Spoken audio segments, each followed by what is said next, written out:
Muy buenas noches, y permítanme invitarlos en esta primera ocasión a hacer algo cada vez más escaso en estos tiempos de vértigo: detenernos a pensar, a cerrar por un instante la puerta del ruido, del escándalo fácil, del titular que nace en la mañana y muere en la tarde, para entrar juntos a este pequeño salón de reflexión donde todavía creemos que las noticias no solo se consumen, sino que también se analizan. Porque hay noticias que uno no lee con los ojos, las lee con el estómago. Noticias que provocan una mezcla de indignación, incredulidad y una tristeza bastante más profunda. La tristeza de comprobar que ciertas miserias humanas se reciclan con una puntualidad casi perfecta. Y hoy les traigo una de esas noticias. Ocurrió en la comisaría de Salaberry. 6 suboficiales recién egresados de la Policía Nacional del Perú, que denuncian haber sido obligados presuntamente a patrullar sin armas reglamentarias y sometidos a castigos físicos por parte de un superior. Sí, escucharon bien. Jóvenes que recién salen de las escuelas policiales. Muchachos que apenas empiezan una carrera que se supone está vinculada al honor, al servicio y al sacrificio. Enviados a la calle sin el instrumento básico de defensa y sometidos, además, a humillaciones que algunos todavía llaman disciplina. Estamos en el año 2026.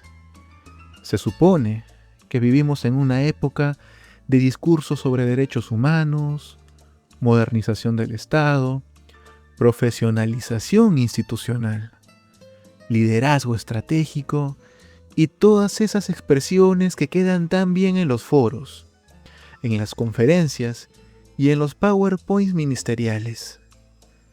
Pero basta rascar un poco la superficie para encontrar prácticas que parecen extraídas de una combinación entre cuartel decimonómico y feudo personal. Porque eso es lo grave de estos casos. No solo muestran abuso, muestran un atraso. Permítanme detenerme en los 6 nombres, porque el anonimato, ya lo he dicho antes, es el mejor socio de la injusticia. Hardy Meisling, Nixon Noé, Yubelit Obed, Jorge Luis, Jefferson y Ricardo. 6 jóvenes, 6 historias, 6 familias que probablemente celebraron cuando ellos lograron ingresar. 6 madres que habrán dicho con orgullo: mi hijo es policía. 6 padres que habrán sentido que el esfuerzo valió la pena. 6 muchachos que quizá soñaban con servir, ascender, construir una carrera limpia. Y de pronto se encuentran con algo bastante más antiguo que el crimen callejero: la pequeña tiranía de una institución que se forma para dar el ejemplo. Porque no nos engañemos, el abuso de autoridad casi nunca empieza con grandes crímenes. Empieza con gestos pequeños, con órdenes absurdas, con caprichos normalizados, con la frase miserable de siempre: aquí las cosas son así. Esa frase ha sido el refugio histórico de mediocres y abusivos. Aquí las cosas son así. Así se justificó golpear alumnos, humillar trabajadores, explotar subordinados y corromper instituciones enteras. Ahora bien, vayamos al primer punto. Patrullar sin arma reglamentaria. Quisiera escuchar la explicación racional de semejante decisión. De verdad la quisiera escuchar. ¿Cuál es la lógica operativa? ¿Cuál es la doctrina de seguridad? ¿Cuál es el criterio táctico? ¿Cuál es el beneficio institucional? Porque yo no encuentro ninguno. Mandar a un joven agente a patrullar una zona potencialmente conflictiva, sin arma, es como enviar a un bombero sin agua, a un cirujano sin su bisturí, o un piloto sin sus instrumentos. Es despojarlo de una herramienta esencial mientras se le exige responsabilidad plena por lo que ocurra. Y luego nos sorprendemos cuando algo sale mal, sí. Nos indignamos cuando un efectivo no responde adecuadamente, cuando duda, cuando teme, cuando retrocede. Pero nadie quiere mirar las condiciones absurdas en las que muchas veces se les coloca. Pedimos resultados profesionales, mientras ofrecemos improvisación de un amateur. Hay algo todavía más delicado, el trasfondo o el mensaje psicológico detrás de esa orden, porque toda decisión jerárquica comunica algo, y enviar a alguien sin arma comunica lo siguiente: tu seguridad importa poco, tu integridad es secundaria, tu vida puede ponerse en riesgo por el capricho de otro. Ese mensaje, repetido en silencio, erosiona más que cualquier insulto. Y pasemos al segundo punto, los castigos físicos, las famosas planchas, flexiones. Qué curiosa fascinación tienen algunos mandos débiles por el cuerpo ajeno. Cuando no saben dirigir con inteligencia, dirigen con cansancio. Cuando no saben inspirar respeto, administran con miedo. Cuando no tienen liderazgo, recurren al agotamiento físico como si la humillación fuera una metodología. Aclaremos algo importante. La exigencia física no es mala. El entrenamiento duro puede formar carácter, resistencia, temple. Yo mismo creo en la disciplina, en el rigor, en la capacidad de superarse mediante esfuerzo. Pero una cosa es entrenar para mejorar y otra muy distinta castigar para degradar. Una cosa es formar y otra desquitarse. Una cosa es construir fortaleza y otra descargar frustraciones personales sobre subordinados jóvenes. El mediocre siempre necesita escenario, necesita público, necesita que alguien lo vea mandar. Por eso grita, por eso abusa, por eso exhibe poder donde puede. El verdadero líder, en cambio, no necesita teatralidad. Basta su presencia, su coherencia y su ejemplo. Y aquí llegamos al corazón del problema.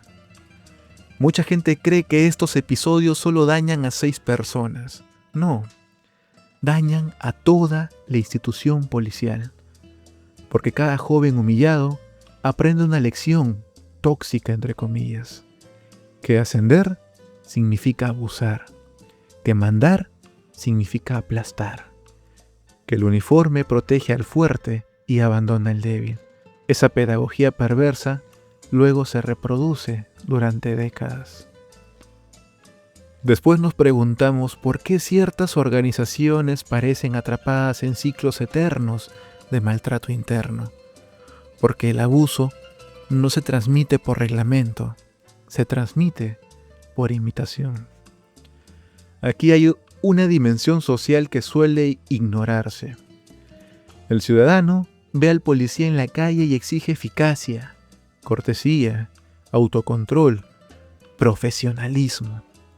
Y está bien exigirlo, pero pocas veces se pregunta en qué clima emocional fue formado ese agente, ese policía. Si fue guiado por mentores o por abusivos. Si fue entrenado con criterio o humillado por rutina. Si aprendió vocación o solamente fue formado por resentimiento. No justifico malas conductas posteriores. Solo digo algo elemental. Las instituciones también producen conductas. Y si siembras desprecio, no cosechas excelencia. Quiero ser justo. Esto no representa a toda la Policía Nacional. Sería absurdo afirmarlo. Dentro de la institución hay hombres y mujeres valiosos, jefes honorables, oficiales serios, suboficiales ejemplares, que cumplen su labor con dignidad y arriesgan la vida por ciudadanos que a veces ni los miran. Precisamente por respeto a ellos, estos casos deben investigarse con severidad, porque el buen policía también es víctima cuando el abuso ensucia el uniforme que otros honran. Ahora bien, hay algo que me preocupa todavía más: el silencio. ¿Cuántos casos similares no llegan a la prensa? ¿Cuántos jóvenes soportan para no ser marcados como problemáticos? ¿Cuántos callan por miedo al traslado, a la represalia, al estancamiento? ¿Cuántos normalizan la humillación porque creen que denunciar arruina carreras? Allí está la zona oscura de toda organización jerárquica, toda organización castrense, lo que todos saben y nadie dice. Y cuando una institución protege más la apariencia que la verdad, es donde empieza su decadencia. El Ministerio del Interior y los órganos competentes tienen aquí una oportunidad, no solo de sancionar si corresponde, tienen la oportunidad de enviar un mensaje claro. La disciplina no es sinónimo de abuso. La jerarquía no autoriza arbitrariedades. Y la modernización no puede ser un eslogan vacío mientras sobreviven prácticas cavernarias en los pasillos. Porque no se trata de debilitar autoridad, se trata de legitimarla. La autoridad verdadera nace de la justicia, no del miedo, del ejemplo, no del grito, de la competencia y no del capricho.